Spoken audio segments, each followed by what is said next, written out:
안녕하세요. 이번 주 브리핑 시작하겠습니다.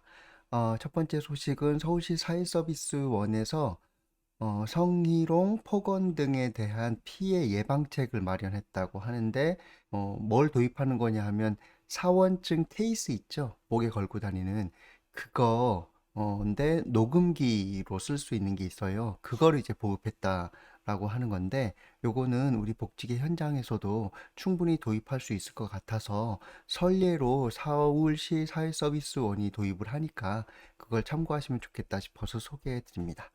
돌봄 서비스 과정 중에 반말, 욕설, 성희롱 등이 있다 보니까 녹음 장비를 보급한다는 거고요.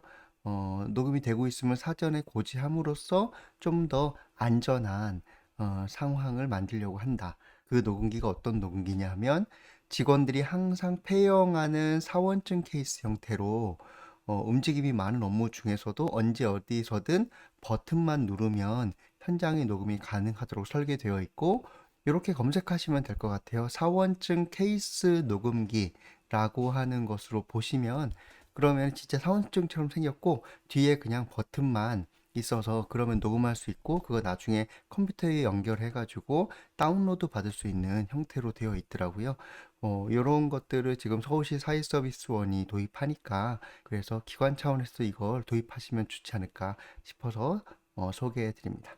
예, 두 번째는 서울시에서 지하철 등 홍보 매체에 소상공인 그리고 비영리 단체 등에 대해서 홍보 매체를 개방하겠다라고 하면서 여기 활용하실 분들은 선정되기 위해서 신청하시라라고 하는 내용입니다. 그런데 요게 지금 대상이 어디로 되어 있느냐면 소상공인 또는 비영리 단체로 되어 있거든요.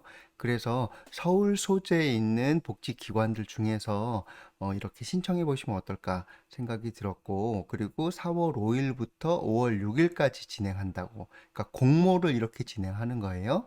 그런데 여기에 선정이 되면 무료로 이거 인쇄물, 그러니까 영상물도 있고 이 두 가지 등을 제작해서 송출하겠다라는 겁니다. 응모 대상은 비영리 법인이나 단체, 그런데 서울시에 주소를 두고 있어야 하면서 최근 2년 이내에 선정됐던 단체 기업은 제외한다고 되어 있고요. 공모 대상은 기부, 나눔, 자원봉사 활동 등을 통해 공익 증진에 기여하는 비영리 법인, 민간단체의 활동 등이라고 하죠.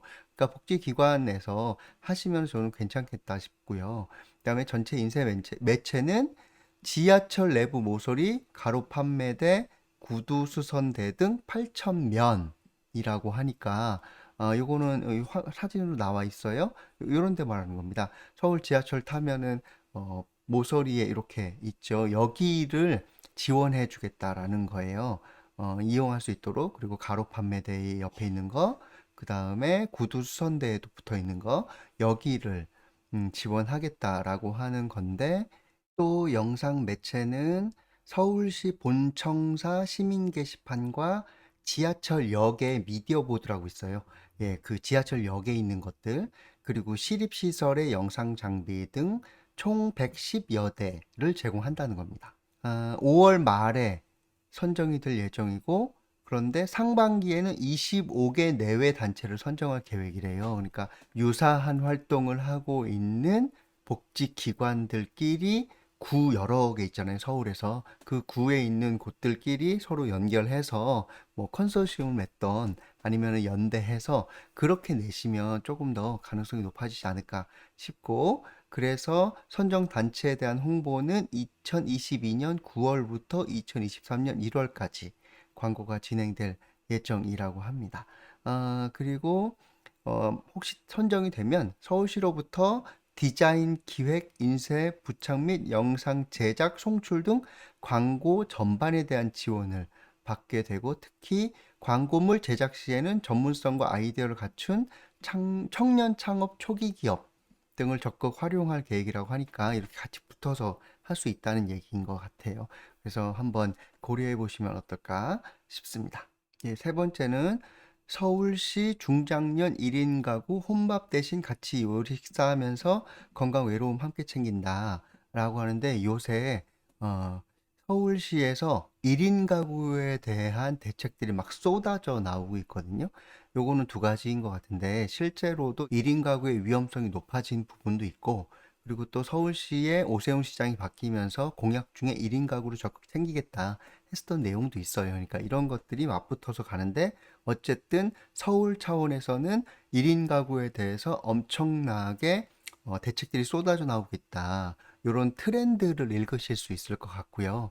그리고 예전에 1인 가구 하면은 고령층의 1인 가구로만 생각했었는데 이제는 중장년과 청년 쪽의 1인 가구들도 많이 확대되어지고 있고 대책이 쏟아져 나오고 있으니까 이런 트렌드를 읽으시면 좋겠다 싶어서 이렇게 준비를 해왔습니다. 그래서 여기서는 누구로 잡은 거예요? 중장년으로 잡은 거죠. 지금 좀 세분화해서 들어가는 거다. 이렇게 보시면은 어떻게 사업을 기획할까 할 때 고민하실 수 있을 것 같아요. 서울의 현황을 좀 보면 서울에서 거주하는 중장년 1인 가구예요. 는 1인 가구의 32%를 차지한다라고 되어 있고 그 다음에 유병률도 높고 그 다음에 소득이 낮을수록 건강관리에 소홀할 뿐만 아니라 사회적 관계망 형성에도 취약한 것으로 나타났다고 되어 있죠. 행복한 밥상이라고 하는 방식으로 관계망도 연결해 드리고 그리고 식사도 챙겨 드리는 방식의 사업들을 하는 것 같아요.